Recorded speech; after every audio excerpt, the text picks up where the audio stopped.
हमारी खुदावंद यीशु की अंजील मुक़द्दस मत्ती के मुताबिक उसका 10वां बाब 16 से 23 आयत तक। उस वक्त यीशु ने अपने 12 रसूलों को ये हिदायत की कि मैं तुम्हें भेड़ों की मानद भेड़ियों में भेजता हूँ। बस तुम सांपों की तरह होशियार और कबूतरों की मानद भोले हो, मगर आदमियों से खबरदार रहो, क्योंकि वो तुम्हें मजालस के हवाले करेंगे और अपने इबादत खानों में तुम्हें कोड़े मारेंगे, और तुम मेरी खातिर हाकिमों और बादशाहों के सामने हाजिर किए जाओगे, ताकि उनके और गैर कौमों के लिए गवाही हो। लेकिन जब वो तुम्हें पकड़वाएं तो फिक्र न करो कि हम किस तरह कहें या क्या कहें, क्योंकि जो कुछ तुम्हें कहना होगा सो उसी घड़ी तुम्हें बताया जाएगा। क्योंकि बोलने वाले तुम नहीं, बल्कि तुम्हारे बाप का रूह तुम में बोलने वाला होगा। भाई को भाई और बच्चे को बाप कत्ल के लिए हवाले करेगा, और बच्चे माँ बाप की मुखालफत में उठेंगे और उन्हें मरवा डालेंगे, और मेरे नाम के बाइस सब लोग तुमसे कीना रखेंगे, मगर जो आखिर तक साबित कदम रहेगा वही निजात पाएगा। लेकिन जो लोग तुम्हें किसी शहर में सताएं तो किसी और में भाग जाओ।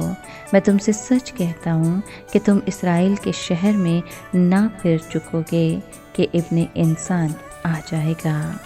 पाक कलाम के पढ़े और सुने जाने पर खुदावंद की बरकत हो, खुदा का शुक्र हो।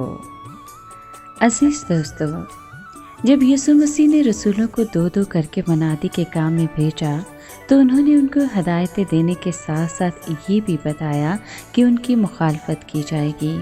उन्होंने कहा कि देखो, मैं तुम्हें भेड़ियों में भेज रहा हूँ, लोगों से खबरदार रहो, क्योंकि वो तुम्हें मकामी अदालतों के हवाले करेंगे और अपनी इबादत गाहों में तुम्हें कोड़े भी लगवाएंगे, यहाँ तक कि मेरी वजह से तुम्हें हाकिमों और बादशाहों के सामने पेश भी किया जाएगा।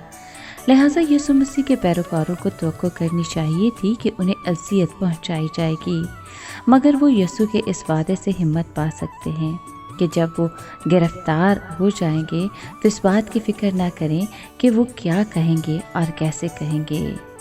मसीह यीशु ने कहा कि उस वक्त तुम नहीं बोलोगे, बल्कि आसमानी बाप की रूह खुद तुम में बोलेगी।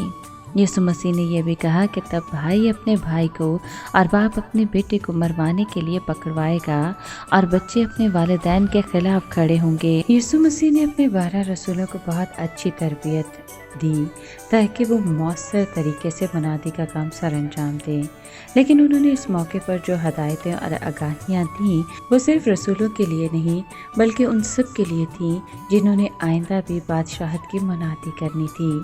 ये यीशु मसीह की इस बात से जाहिर होता है कि सब लोग तुमसे नफ़रत करेंगे। ये बात उस वक्त पूरी नहीं हुई जब रसूल गलील का ये दौरा कर रहे थे।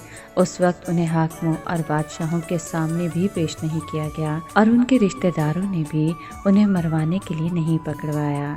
बेशक यीशु मसीह मुस्तकबिल की बात कर रहे हैं। ये उनकी इस बात से भी जाहिर होता है कि इंसान के बेटे के आने तक इसराइल के सारे शहरों का दौरा मुकम्मल नहीं कर पाओगे।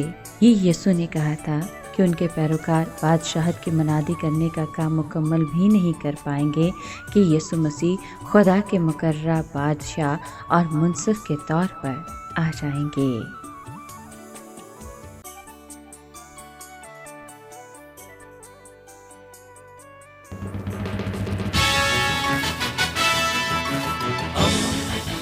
दोस्ती का पैगंबर, रेडियो वेरितास एशिया।